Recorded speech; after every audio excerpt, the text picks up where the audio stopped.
My mom has told me this story for years, and I always thought that it was so cool and creepy.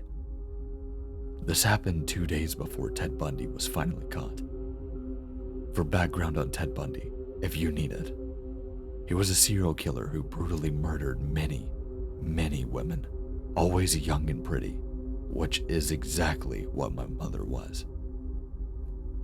Just under 2 months before this story takes place, he went into a sorority house in Florida State University and murdered 2 girls there and brutally beat 2 others. Then he went to a nearby house and brutally beat up and injured 1 more, all in the span of about 15 minutes. At the time of this story, that was the most recent of his known murders, but it was later found out he actually killed a poor little 12-year-old girl between being caught and the college girl's murders. He was handsome and young, and his MO was to be very friendly and charming, and his clean-cut appearance made women trust him. Now to my mom's story. My mother and father had moved to Tallahassee 2 months prior and were living in a so-so area of apartment complexes. My dad was in school at FSU and had a Monday science lab that would let out at unpredictable times, depending entirely on how long that day's experiment lasted. My mom had not found a job and was pretty bored most of the day. She'd go on walks and walk the campus on Mondays to try and meet my dad if the timing happened to be right. But this particular day, his lab had let out before she could have gotten there, and she didn't see him. So she walked back to their apartment. As she was walking, she turned the corner onto the street where the apartments were on the other side of the road. Just as she did this, a guy in an orange Volkswagen Beetle, a pretty rare car, at least in this color, was coming down the street toward her and leaned over and waved at her in a really friendly, excited manner. My mother was rather confused. She and my dad didn't really know anyone down there, but she gave a small wave back. They had met another young couple a week before, and for a second she thought that it might have been this husband of hers, but then thought it would be a little weird for him to wave so excitingly to somebody that he barely even knew. She suddenly felt really uncomfortable about it and wanted to check to see if he was still around without really obviously turning and looking. She realized that if she crossed the street towards her apartment, she could get a good look to her right more naturally. As she did so, she saw the car had stopped just across the intersection she had turned the corner around initially. She could see by the lights that this guy was sitting with his foot on the brakes, and worse, that he had his head tilted up and blatantly watching her in his rearview mirror. She also knew the particular duplex that he was stopped at was vacant, so there was no way he was waiting for somebody or anything like that. My mom was thoroughly freaked out and trying to figure out what to do at this point, as there were no cell phones back then, thus no one she could call. But there was a nice thick tree up ahead, and she realized that if she walked behind it, she could walk away at such an angle that the tree would block his line of vision of her for quite a while, and he wouldn't know exactly where she was. She did this, and after getting a decent bit further, she peeped around the blocked line of vision, and his car was gone. She figured he realized that she was onto him and didn't want to deal with a woman putting up for a fight.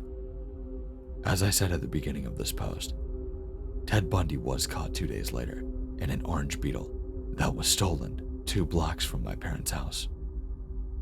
Bundy would apparently often return cars he had stolen after using them to murder people, and my mom thinks that that's what he was planning on doing, but changed his mind, and that's why he was back in the area.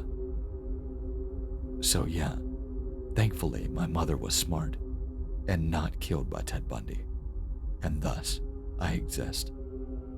Edit. Bundy somewhat famously owned a beige Beetle, but he stole and was caught in an orange one.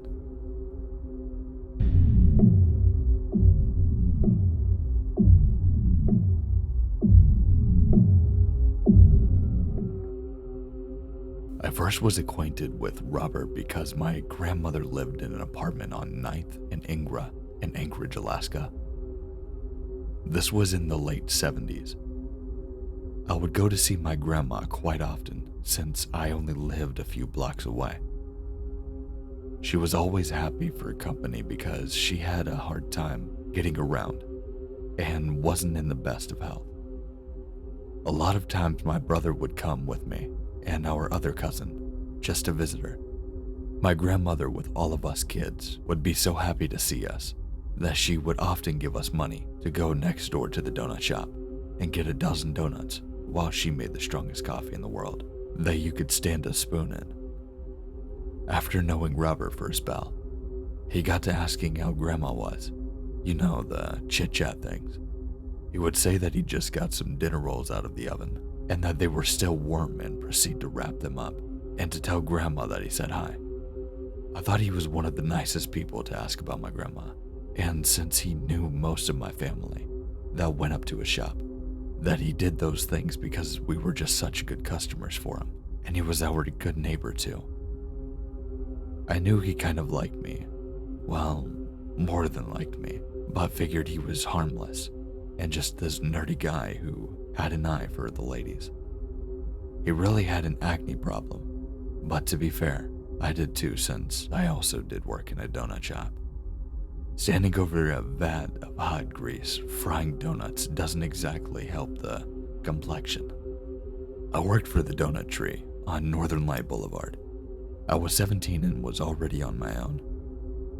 I worked the graveyard shift. Before that, there was the swing shift, but switched because the pay was a lot higher if you worked the grave. I was trying to graduate high school and pay rent at the same time. I had a row in life, but I was young and energetic and, more importantly, free. Free to work myself to death for next to nothing. One day, I got this great notion that since Robert always liked me, well, more than liked me, I thought I would ask him for a job. I figured that since I had the experience as a donut fryer, maybe I could get a higher wage. Plus, his shop was way more known and successful.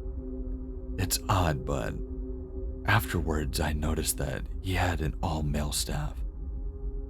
He never did hire females, that I'm aware of at least. He said of course that he would hire me when and if one of his donut fryers quits. I never did work for him. It was not in my cards. Thank God.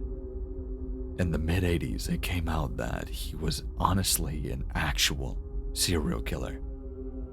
He was going around and killing street women. He would fly them out to the wilderness and hunt them down in cold blood. Some women he brought home and chained them up and had his way with them when his family was out of town. His wife and children never had a clue. I never would have thought that this kind soul would treat me and my family with such respect and generosity, who would also turn out to be a monster. Sometimes I wonder how I escaped him. One time he even picked me up from hitchhiking, but nothing strange ever happened though. It did seem a little bit rather quiet on the ride. I remember asking him about stuff in general, but they were like one-word answers. I thought that odd given the number of years I had known him. Turns out, you can never really know a person. Can't even know them by the way they act. It took me a long time afterwards to ever even trust anybody again. I really did think of him as a friend, and I really thought that he couldn't harm a fly. I'm kind of glad that my grandmother died before she knew. So the most scary part of this is that he seemed like he was just a normal nerdy guy who just had an eye for a young woman. Plus he was a married man, harmless, right? I wonder why and how I escaped from being one of his victims sometimes. I'll never know why. Just glad to be alive, to wonder about it.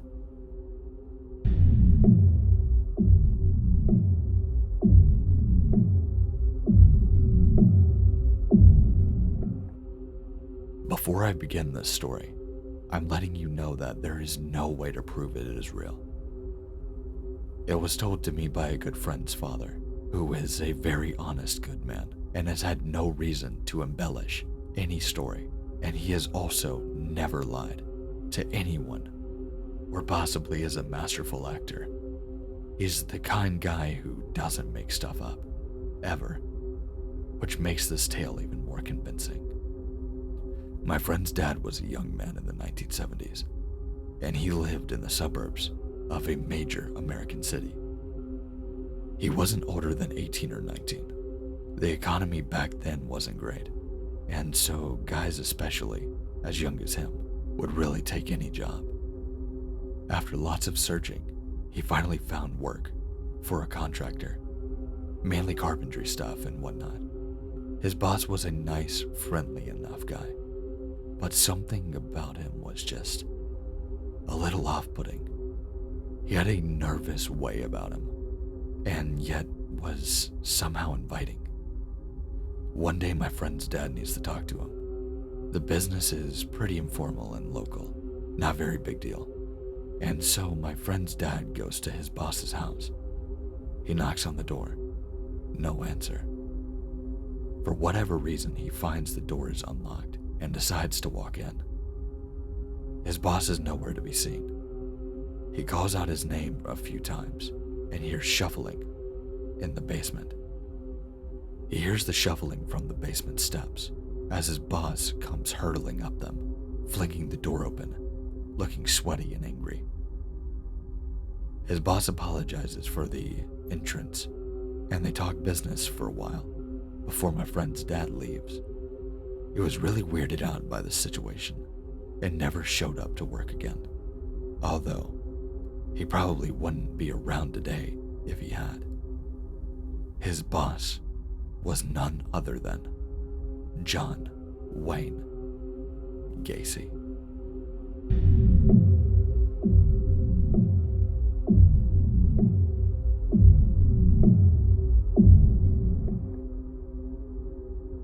Thanks for watching. I really hope you enjoyed it. If you did and would like to see more true crime stories, make sure to let me know down in the comment section. Make sure to like, comment, and if you're new to this channel and you would like to see more, make sure to subscribe. We're doing nothing but growing. I've got a lot of content and a lot more coming, especially if you would like to see more of these. Once again, let me know down in the comments. Make sure to check out the links in the description like Twitter, Instagram, everything like that is in there, including my Gmail if you would like to submit a story. But other than that, stay safe, stay scary, and I'll see you in the next one.